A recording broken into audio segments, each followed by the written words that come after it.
Ted Russ back again. Here we go with some old, not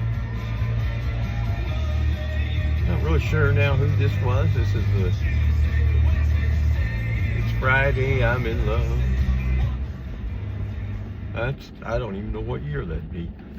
If I was guessing, I'd say back in the 80s, mid 80s.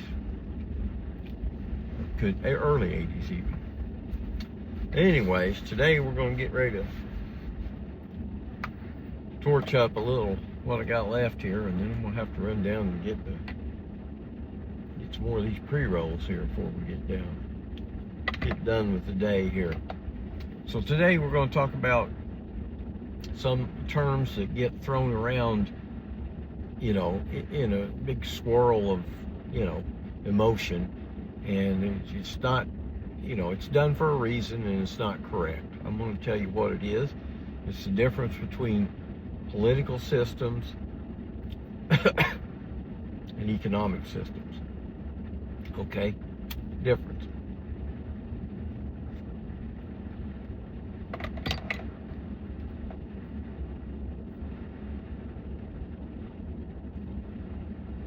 Take 2 good drags on that.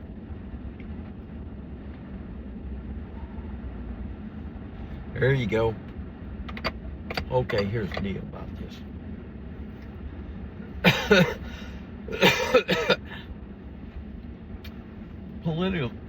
Political systems and economic systems. Capitalism. Okay, what is that? It's a economic system where, you know, people can build a factory and produce a product and sell it to everybody else without, you know, without any obstruction. That would be capitalism. And that's like where you could regulate the business, for example, if they're making faulty products that are killing people and the court system has not set up any laws against that, then of course these laws are going to pop up naturally. So this is, they always want to use the term communism. Well, I think if you Google communism, you'll find that the people probably vote on these representatives that they send to the, whatever they call that, the General Assembly. But communism's just set up different. It's an economic system, first of all, based on government owning steel mills and refineries and things like that. The government owns them and runs them, and, you know, they pay the workers good wages. They give you lower rates on things. Excuse me. I've mentioned before on my videos about the town of Washington, Indiana. When I was a kid living in that town, Washington, Indiana had its own power plant down by the East Side Park.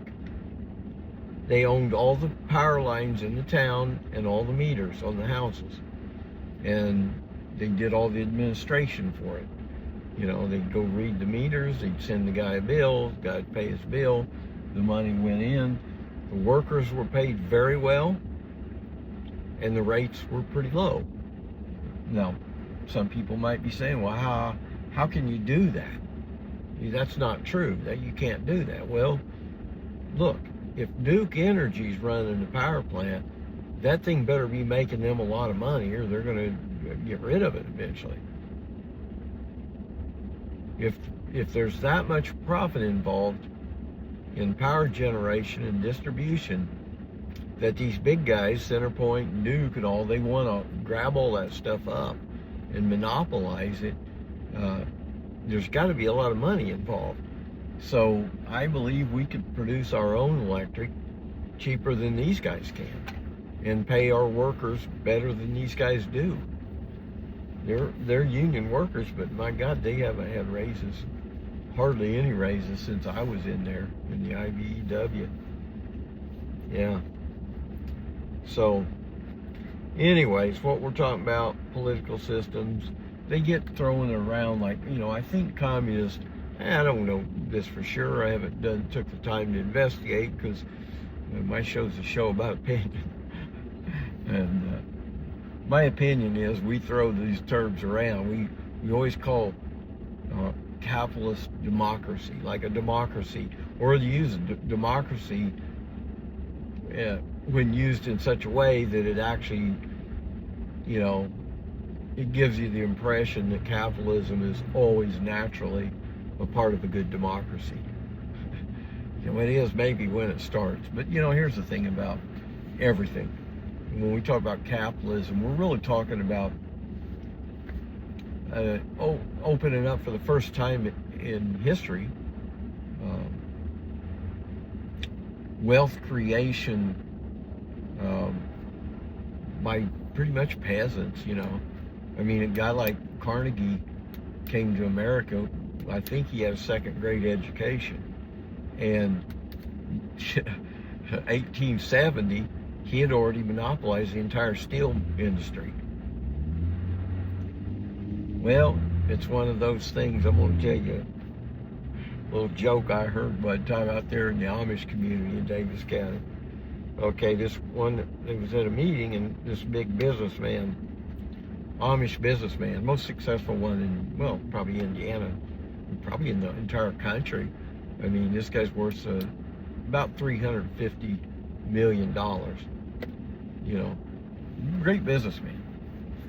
And he said he was down there, and a bunch of, those upper crusty, well-educated politicians and shit. And they asked him, he said, how does the Amish community make that, like, top-notch furniture and everything? Because they make beautiful furniture. I mean, everything's just freaking perfect. I mean, you're not going to see any kind of little raised bump in the way or something. It's been inspected, it's been sanded, it's been inspected again and sanded again, and all this. So they're asking him, how do you do all that, and you guys don't have you only have an 8th grade education. They drop out when they're 14 years old, right? He said, yeah, that's the key. He said, we don't send them to school long enough to where people start telling them they can't do that. So they just don't know the difference. And I said, boy, isn't that the truth? If you tell kids they can't do something for whatever reason, it's going to ruin them. You got to pump them up, pump them up and tell them they can do whatever they want. Now, hopefully there's some actual work involved, not just, I want to start a YouTube channel and become a millionaire. Okay, it's probably not going to happen. There's a few cases where guys have got wildly successful, and but it leads so many people to believe that they're going to be the next. And don't do that. Do something because you love to do it. That's why I'm on here. I don't have that many views. I haven't had anything really viral other than the first ones. When I can boost something out a little bit, then my videos will take off. But I don't know if my account's been tagged or what. But, well, anyway, that's a whole nother issue.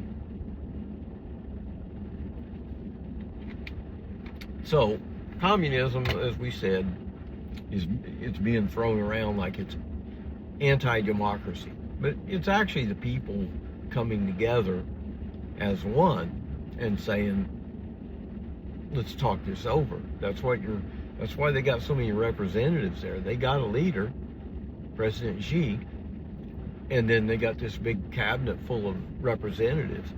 I don't know if they're voted on at the local level, but I think they are. And I don't know if it's these 3 people running, and they're going to have a debate, and everybody's going to vote on them, and I don't know if that's the case either. But, for those who say communism doesn't work, obviously been ignored China. Well, their response is always, oh yeah, China's not really communist. They're a communist country that plans everything out in a 10-year plan, sometimes a 5-year plan.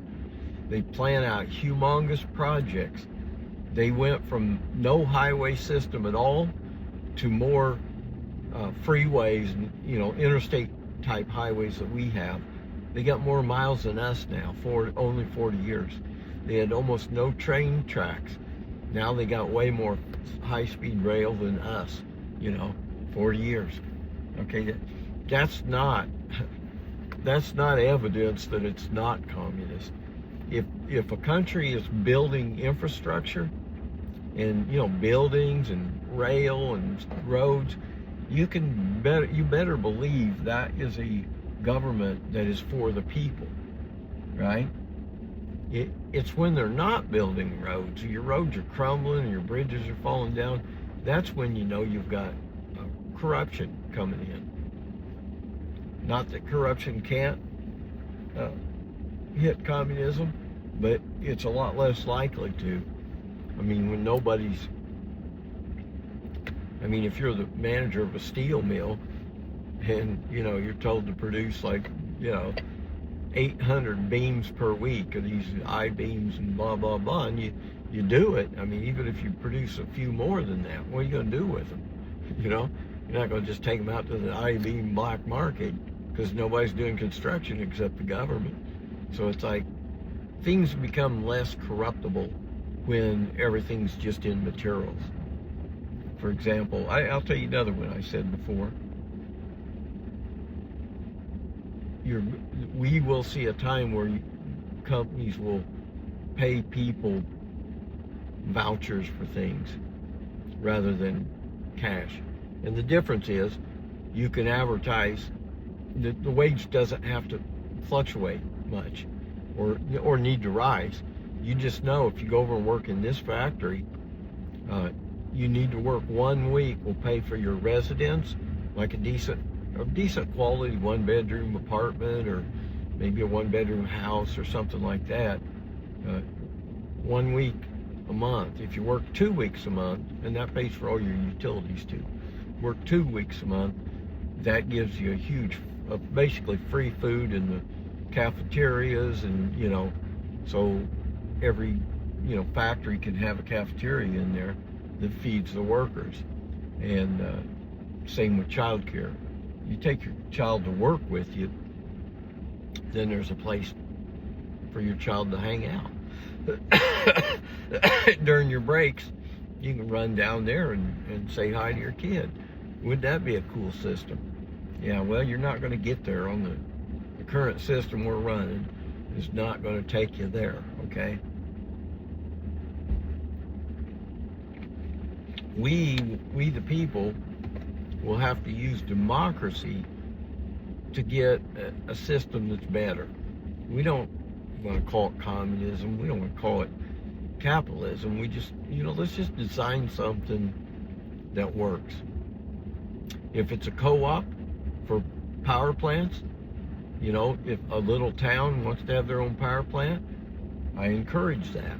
In fact, the federal government should loan money directly to them at, well, basically no interest. You're gonna build the plant and run it. That's what we ask. And any excess electric, you can be tied to the grid, and, you know, we'll make the system more secure, more localized, rather than just one big ass plant in the whole half of a state.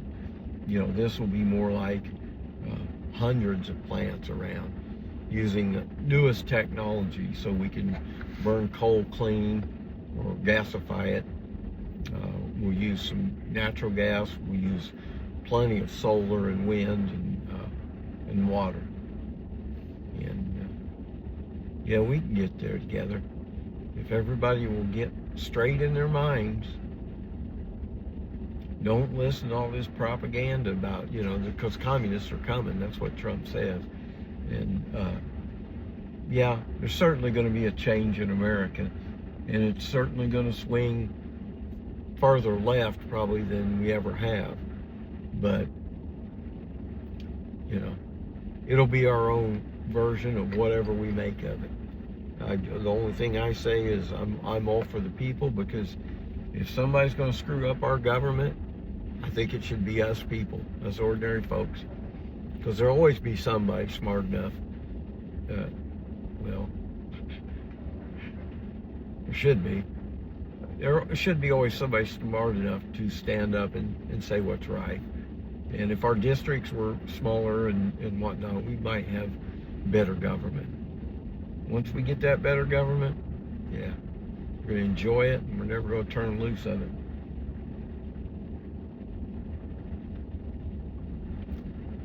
So remember that. Put that in your pipe and smoke it. And I'll see you around next time. You can give me a bite to eat, and then I'll come back and make another video. Take care. God bless. See you next time.